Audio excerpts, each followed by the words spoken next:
cantar. Uma Tatiana falou: o que o senhor quer que eu cante? Eu falei: eu vou falar sobre Pedro. E eu ainda não sei se eu vou falar sobre o olhar de Jesus ou se o Pedro que seguia Jesus de longe. Mas eu falei: é nessa área que eu vou trabalhar. E estudando durante a semana, eu acabei preparando para falar sobre as duas coisas. E a coisa importante é que esse hino que ela escolheu vem de acordo, porque diz: seus olhos revelam que eu nada posso esconder e não sou nada sem ti, fiel Senhor. Eu gostaria que você ficasse com esse pensamento na cabeça, porque o personagem que nós vamos estudar nessa manhã é muito conhecido, mas na vida dele sempre tem coisas tão ricas, tão importantes, que nos levam a considerar o que nós temos de semelhante a Pedro, o que nós podemos aprender com a experiência de Pedro na presença de Jesus. Para isso nós vamos ler a palavra de Deus em Marcos capítulo 14, e vamos ler o versículo 53 e 54, e depois o versículo 66 a 72, e Lucas 22, 61 e 62. Assim diz a Bíblia, a santa palavra do Senhor nosso Deus. E levaram Jesus ao sumo sacerdote, e ajuntaram-se todos os principais dos sacerdotes, e os anciãos, e os escribas, e Pedro o seguia de longe, até dentro do pátio do sumo sacerdote, e estava sentado com os servidores, aquentando-se ao lume. E estando Pedro embaixo, no átrio, chegou uma das criadas do sumo sacerdote, e vendo a Pedro que se estava aquentando, olhou para ele e disse: tu também estavas com Jesus Nazareno. Mas ele negou, dizendo: não o conheço, nem sei o que dizes. E saiu fora ao alpendre, e o galo cantou. E a criada, vendo-o outra vez, começou a dizer aos que ali estavam: este é um dos tais. Mas ele o negou outra vez. E pouco depois, os que ali estavam disseram outra vez a Pedro: verdadeiramente tu és um deles, porque és também galileu. E ele começou a imprecar e a jurar: não conheço esse homem de quem falais. E o galo cantou segunda vez. E Pedro lembrou-se da palavra que Jesus lhe tinha dito: antes que o galo cante duas vezes, 3 vezes me negarás tu. E retirando-se dali, chorou. Em Lucas, onde está também o mesmo relato, há um detalhe importante que Lucas revela no versículo 61, no capítulo 22. Ele diz: e virando-se o Senhor, olhou para Pedro. E Pedro lembrou-se da palavra do Senhor, como lhe havia dito: antes que o galo cante, me negará 3 vezes. E saindo Pedro para fora, chorou amargamente. Pai querido, temos lido a santa palavra do Senhor, a Bíblia, e queremos suplicar humildemente, Senhor, que o teu Santo Espírito, o autor da palavra, que inspirou a inscrição da Bíblia, nos ilumine, nos dê entendimento, fale o nosso coração, que a tua unção esteja sobre nós, para que possamos ouvir a voz do Senhor, e o nosso coração, a nossa mente, esteja disposto ao Senhor, para aplicar ao nosso viver as lições aqui contidas, e assim podemos andar mais perto do Senhor, sabendo que os seus olhos revelam que nada podemos esconder, e que não somos nada sem ti, ó Senhor. É no nome santo de Jesus que oramos. Amém. Ao ler esse texto, é quase impossível não passar pela mente de um cristão, de um crente fiel, como Pedro foi capaz de fazer o que fez. Como Pedro, o grande Pedro, foi capaz de negar Jesus Cristo.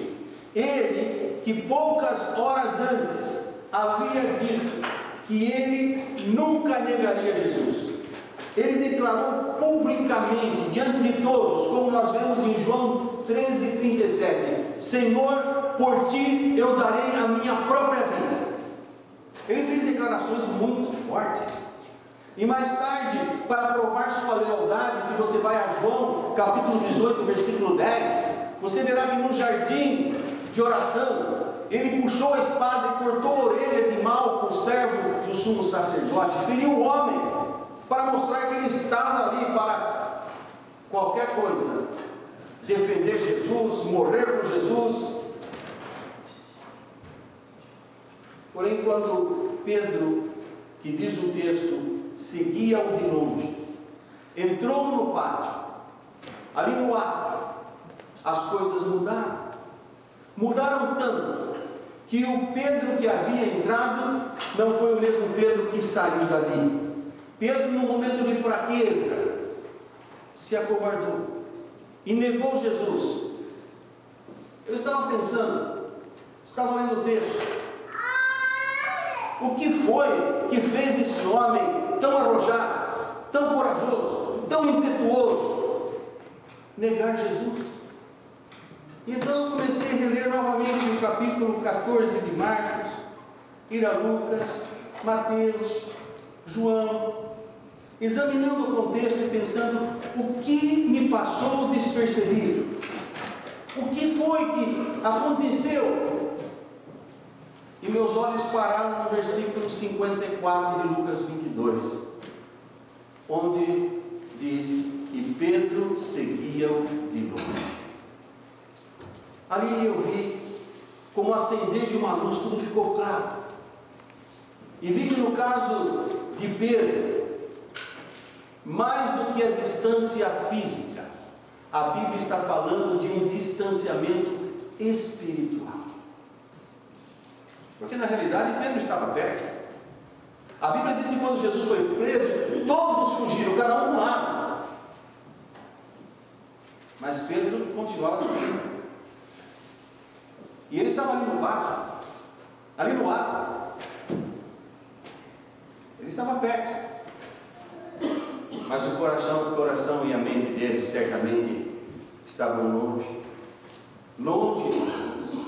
E eu creio que foi isso que causou a queda. A Bíblia é tão rica. Se você não tem costume de ler, ela precisa. Porque é uma caixa do tesouro. Quando você abre, você vê as delicadezas de Deus, minúcias, coisinhas tão pequenas que parecem imperceptíveis, mas que são como uma joia preciosa, trazem tanta riqueza. Dentro de todos esses comentários, pensando por que o homem assim negou, em uma palavra ali, porque ele seguia de longe. Ele seguia de longe. Seu coração estava longe. A mente estava longe. E isso causou a queda de Pedro. A negação foi resultado de um afastamento progressivo, um descuido a cada momento. Os irmãos se lembram que na oração, quando Jesus chamou Pedro, Tiago e João, 3 vezes Jesus os chamou e disse: orai e vigiai. Porque o espírito está pronto, mas a carne é fraca. E Pedro, espiritualmente, ele era impetuoso, estava pronto a falar, mas a fraqueza da carne dele era maior. Na hora que a coisa apertou, ele se acovardou. Mas não foi falta de Jesus dizer: orai e vigiai, estejam preparados. Sabe, nós crentes, depois que chegamos a um status diante de Deus e na igreja, e temos o costume já de saber todo o linguajar e fazer parte da família de Deus, corremos o perigo de nos descuidarmos, de nos acomodarmos, deixar de ler a Bíblia, deixar de orar, deixar de considerar os nossos caminhos aos olhos do Senhor, e vai acontecendo esse afastamento progressivo. Não é assim, é aos poucos. É como costuma dizer que a brasa fora do fogo, ela fica cinza, depois fica preta e depois apaga, esfria. E nós precisamos cuidar disso, porque estar fora do fogo, estar fora do calor espiritual, não significa ir para o mundo totalmente e abandonar a igreja. Às vezes a pessoa está no convívio da igreja, mas o seu cuidado, o seu andar com Deus, a sua intimidade com Deus, não existe. Ou quase que acabando. E Pedro estava com todo o grupo sempre. Ele estava sempre ali. Só que a Bíblia diz que ele seguia de longe. Talvez alguém esteja vivendo isso hoje. A pessoa assiste os cultos, fisicamente está presente, não está longe do convívio, mas seu modo de viver está longe. Está muito longe de agradar ao Senhor. Os seus pensamentos estão longe do que a Bíblia diz, de forma que haja em vós o mesmo pensamento, o mesmo sentimento que houve em Cristo. Pensamentos, sentimentos, longe de agradar ao Senhor.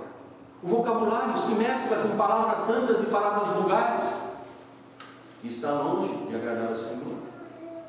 Porventura, não são nessas coisas que as pessoas nos olham e observam para ver quão perto nós estamos do Senhor, quão íntimo estamos dele?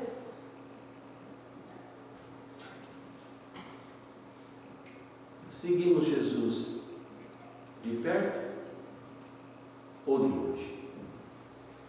Lendo o texto bíblico, eu observei que, com a negação, tudo parecia perdido para Pedro. Olha, ele empregou, ele usou palavras baixas, palavras torpes. A Bíblia fala aqui no texto, para dizer que não conhecia Jesus. E a Bíblia também fala que do que está cheio o coração fala a boca.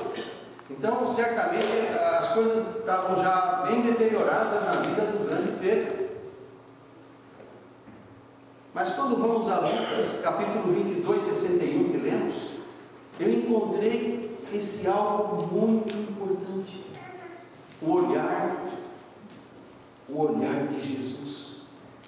Diz Lucas: e virando-se o Senhor, olhou para Pedro.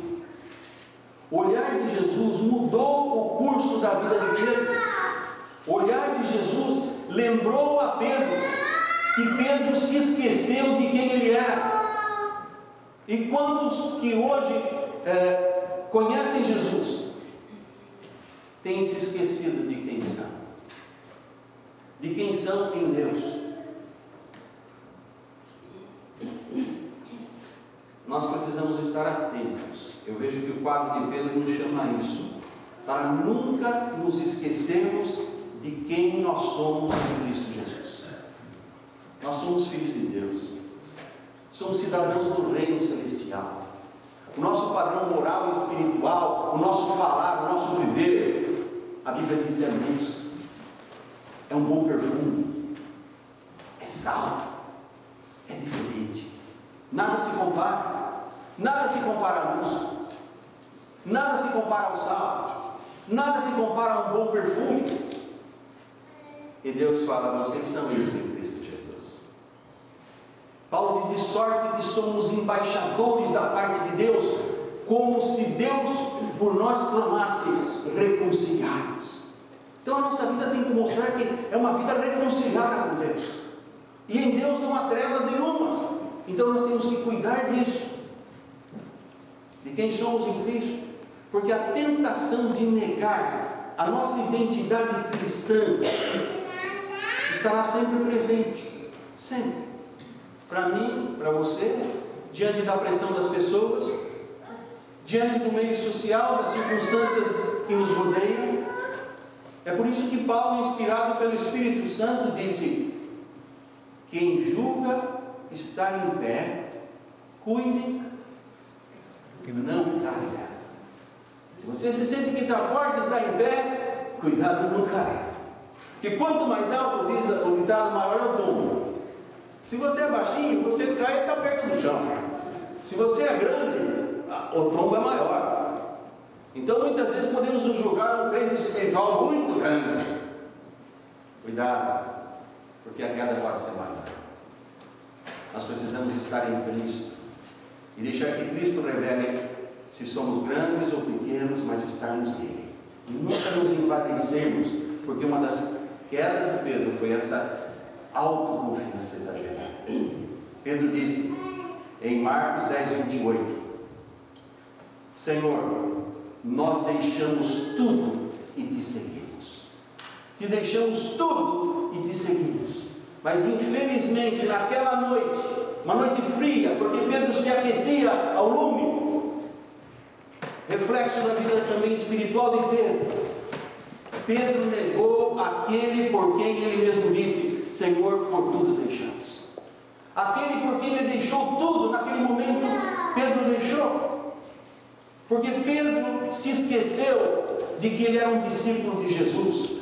Aliás, ele fez questão de negar que era discípulo, negar até que conhecia Jesus.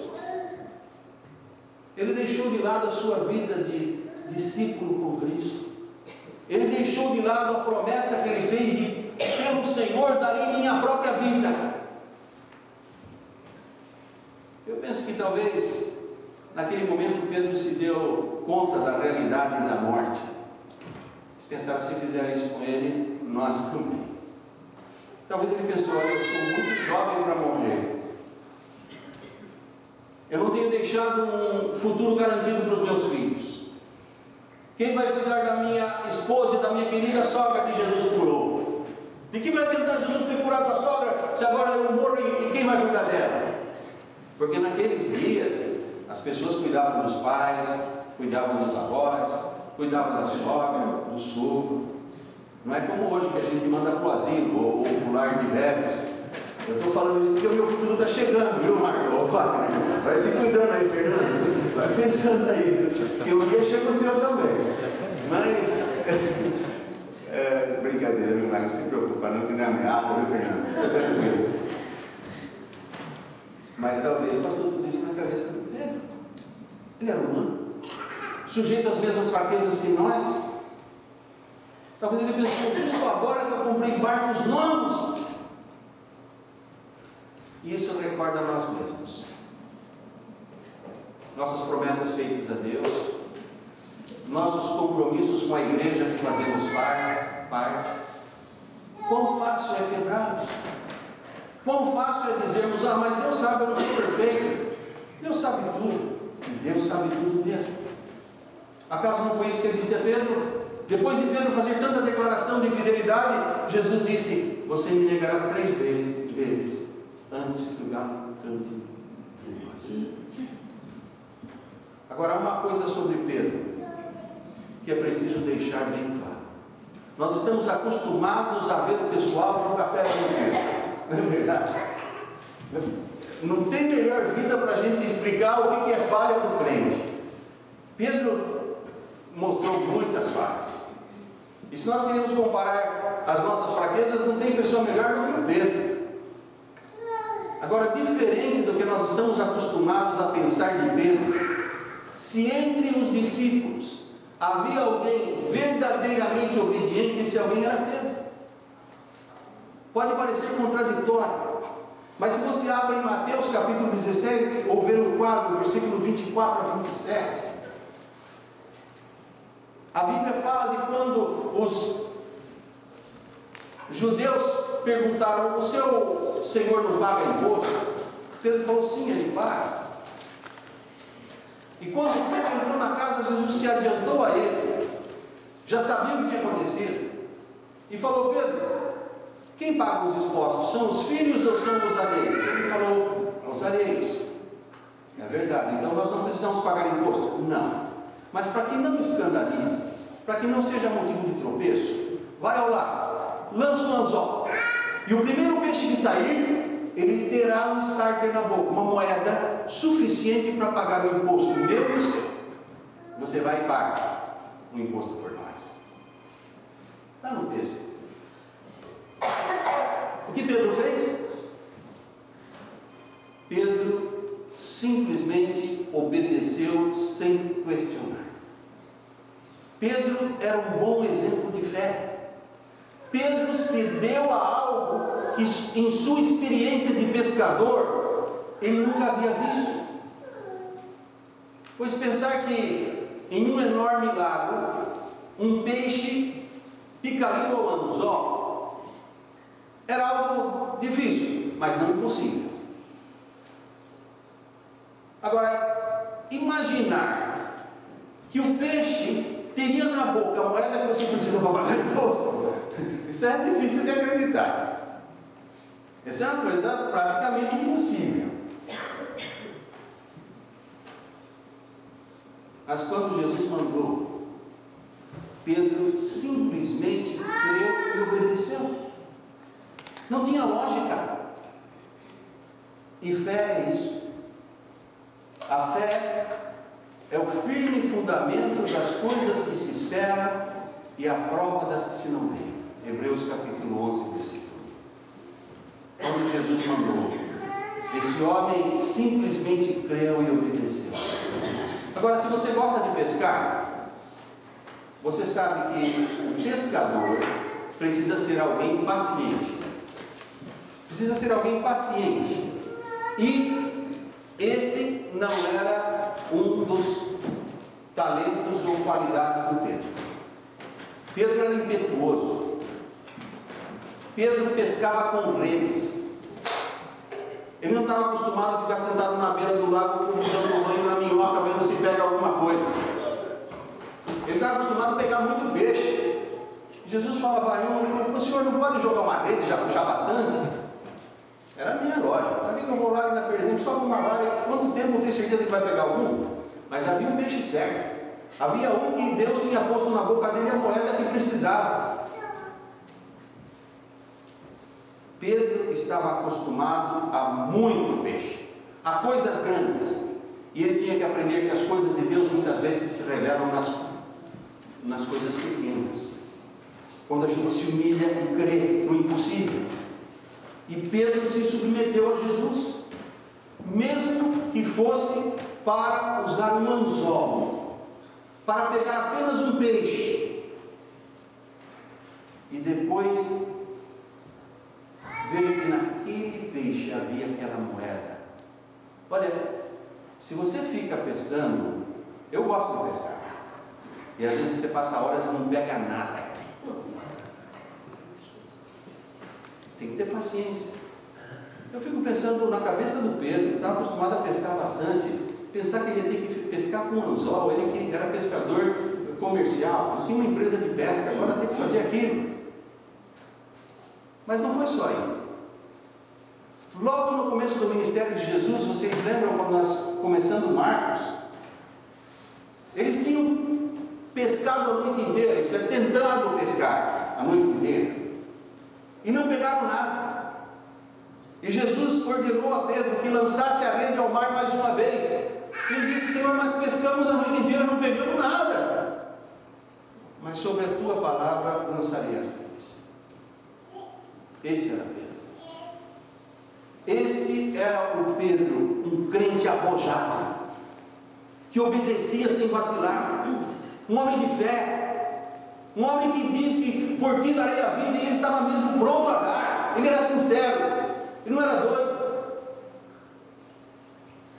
Ele viu Jesus fazer maravilhas. Porém, naquela noite, Pedro se esqueceu de tudo, pensou só em si mesmo. A Pedro não lhe faltou a fé, de maneira nenhuma, mas Pedro se esqueceu dela. Essa foi a oração de Jesus por Pedro em Lucas 22, 31 e 32. Simão, Simão, eis que Satanás pediu para cirandá-lo como o trigo, porém eu roguei por ti que a tua fé não desfaleça. Sabe, meu irmão, a Bíblia diz que nós temos um mediador diante de Deus, o Pai. Que nós não temos um sacerdote que não possa compadecer-se das nossas necessidades, mas um que entregou-se a si mesmo e na presença do Pai intercede por nós. Quando Jesus orou pelos discípulos, ele orou e disse: Senhor, não peço só por estes aqui, mas por aqueles que hão de crer em mim. Isso inclui eu e você. Então nós não damos desculpas para andar longe dele que está sempre perto, dele que está sempre cuidando, dele que os seus olhos penetram o mais íntimo da minha alma, do meu coração, dos meus e dos seus pensamentos, e ele revela, e nada podemos esconder. Então, a luz de Cristo brilha, para que vejamos as nossas falhas, os nossos pecados, os nossos defeitos, as coisas que descuidamos, não para apontar o dedo para nós, mas para estender a mão e dizer: filho, veja, isso não está bom, cuida. estou te ajudando. E nós muitas vezes ignoramos. Agimos como se fosse alguém que não anda com o Senhor. Falamos a linguagem daqueles que não andam com o Senhor. Temos atitudes daqueles que nunca experimentaram o amor do Senhor.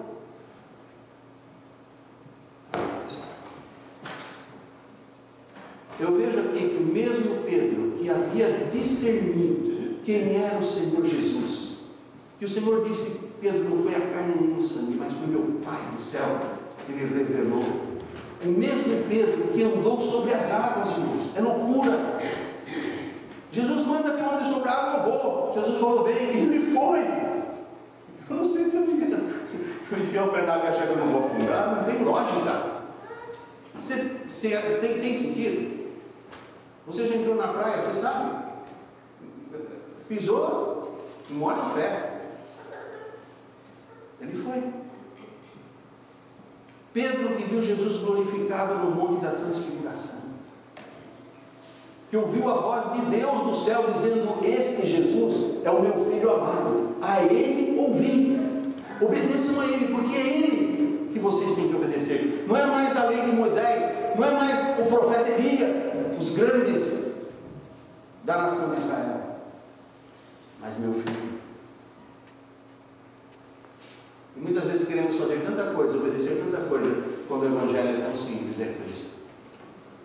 É andar com Ele, fazer a vontade dEle. Por isso que Paulo tinha aquela forma de dizer tão linda, que me encanta: não sou eu, mas é Cristo em mim. Pedro esqueceu da fé que o levou a dizer: tu és o Cristo, o Filho de Deus vivo.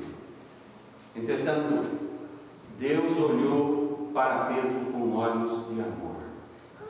E então o olhar de Jesus fez Pedro refletir sobre a sua vida. E Pedro se lembrou da palavra que o Senhor lhe tinha dito, conforme diz Marcos 14:72. Lembrou-se da palavra que o Senhor tinha dito. Mas o que fez lembrar foi o olhar de Jesus. E ele chorou amargamente. Agora você examina os evangelhos sobre esta passagem, e você não encontra sequer uma palavra de condenação da parte de Jesus. Apenas um simples olhar. Apenas o olhar de Jesus. Um olhar profundo, que eu imagino penetrou aí o mais íntimo. Se você vai ao Apocalipse, a Bíblia fala que o olhar de Jesus é como chamas de fogo. Não de ira, mas de poder de penetrar. O que Pedro viu naquele olhar, nós não sabemos. Porém, todo o ser de Pedro se comoveu. Seus sentimentos, suas emoções, seus pensamentos se uniram. Pedro se quebrantou e refletiu sobre a sua realidade, sobre a sua própria vida. Ele que antes disse ainda que todos se neguem, eu jamais. Naquela hora, ele pensou: eu que falei tudo isso. Fui o primeiro a negar. Meus amados, quão importante é a reflexão. Refletir sobre nós mesmos. Fazer um autoexame. É para isso que Deus trouxe você e eu aqui nesta manhã. Deus nos traz à sua casa como o pai que chama o filho, a filha, para estar com ele e aprender mais um pouco. Para nos preparar para esse mundo que ele disse: eu envio vocês como ovelhas no meio de lobos. Um mundo hostil. Nossa tendência muitas vezes é refletir sobre as coisas da fé, sobre assuntos teológicos, o que está ocorrendo ao nosso redor, e pensarmos: os sinais realmente mostram que a sua vinda está próxima. Porém, o texto de hoje nos chama para uma reflexão pessoal. Mais importante do que sermos grandes teólogos ou conhecermos muita coisa da Bíblia, ou termos palavras e resposta para tudo, é refletirmos como está a nossa vida com Ele. O apóstolo Paulo, inspirado pelo Espírito Santo, em 2 Coríntios 13:5, disse: examinai-vos a vós mesmos se estáis na fé. Provai a vós mesmos. Estar na fé não é ter um corpo de doutrinas corretas. É mais do que crer. Estar na fé é viver aquilo que cremos. Estamos estudando Tiago às quartas-feiras. Eu fico fascinado com Tiago, porque Tiago fala de forma prática aquilo que nós precisamos viver para que o mundo possa ver a diferença que Cristo faz na nossa vida. E é para isso que Deus nos chama. Refletir sobre a nossa própria vida. Isso é bíblico e é saudável. Quando Jesus olhou para Pedro, Pedro examinou-se a si mesmo. Pedro se deu conta de que naquele momento ele seguia Jesus de longe. Pedro seguia a sua própria vontade. Pedro confiava muito em si mesmo. E aqui, algo muito importante a considerar. A negação de Pedro era alguma coisa do Pedro velho, da velha criatura. Porque você vê o texto, ele imprecou, ele usou palavras baixas, ele negou a sua fé. E no nosso andar com Cristo não há lugar para a vida velha. No nosso andar com Cristo não há lugar para a velha criatura. É o que diz segundo aos Coríntios 5,17: se alguém está em Cristo, é nova criatura. As coisas velhas já passaram. Deus fez tudo novo. Por que então caminhar pelos caminhos do mundo? Por que então agir como os que não conhecem a Deus? Por que falar aquilo que não seja de edificação, de bom para a fé? Eu vejo uma experiência de Pedro que não há como negar a Cristo e ficar em paz. Não há como pretender que não é um crente e ficar em paz. Foi por isso que Pedro chorou. E aqui está o quadro. Ou nós negamos a nós mesmos, ou negamos a Cristo. Só há um Senhor. E eu tenho que perguntar: quem é o Senhor da minha vida? Eu conheço o que Ele fala, mas eu faço o que Ele manda? Ou eu aparelho o que eu faço? Seus olhos revelam que eu nada posso esconder. Eu não sou nada sem ti, que é o Senhor. Toma minha vida. É isso que eu preciso pedir. Porque por mim eu não consigo. Por você não consegue. Esse evangelho é simples, que até uma criança entende. Mas para viver é complicado. Na sua força, você, por mais inteligente que seja, não consegue. Por mais esforçado, Pedro deu prova. Porque Filipenses 2,13 diz: porque é Deus que opera em nós, tanto querer como efetuar, segundo a sua boa vontade. Se Ele opera em mim e em você, segundo a vontade dele, aí a gente vive. Mas se a gente tenta viver, por mais que seja a nossa boa intenção, nós estamos quase que dizendo para Deus que nós não precisamos dele, a gente consegue viver sozinho. E aí a gente está fazendo como Pedro. Pedro chorou amargamente, porque ele havia negado o seu mestre, e agora ele tinha que negar-se a si mesmo. Mas o choro do Pedro foi o choro do arrependimento, o choro da reconciliação e do perdão, o choro da santificação. E você? O que o olhar de Jesus revela a você? Você está seguindo Jesus de perto ou seguindo Jesus de longe? Eu creio que é um bom momento para nós baixarmos a cabeça e orarmos, cada um por si, e examinar o nosso coração, porque a Bíblia diz: examine-se a si mesmo. Paulo diz: examinai-vos a vós mesmos se permaneceis na fé, e ver, Senhor, em alguma coisa tenho falhado, tenho desviado, tenho deixado de andar como o Senhor quer. E nesse exame, enquanto você fecha os olhos e ora, se preciso chorar, chora. Chora o choro do arrependimento, o choro do perdão, o choro da reconciliação, o choro da santificação, mas não se conforme. Porque Romanos 12 diz: não vos conformeis a este mundo, mas procurem entender qual seja a boa, agradável e perfeita vontade de Deus. E para isso nós estamos aqui. Pai querido, nós não queremos nos conformar. Obrigado pelo teu servo Pedro, aquele homem de valor, aquele santo do Senhor, que nas suas falhas, Senhor, o Senhor revelou para nós que, assim como Pedro, nós também podemos falhar, mas o teu olhar de amor estará sempre sobre nós, para cuidar de nós, para nos proteger, para nos indicar o caminho, para nos mostrar, ó Deus, onde temos falhado, para que possamos dar meia volta e voltar para o Senhor e andar nos teus santos caminhos, para que sejamos verdadeiramente luz, sal da terra e o bom perfume de Jesus. Abençoe, ó Deus, a tua igreja e santifica-nos para a glória do teu nome. É o que pedimos, Senhor, em nome de Jesus. Amém. Amém. Dirijo a ti, Jesus, minha oração. É um cântico que é uma oração.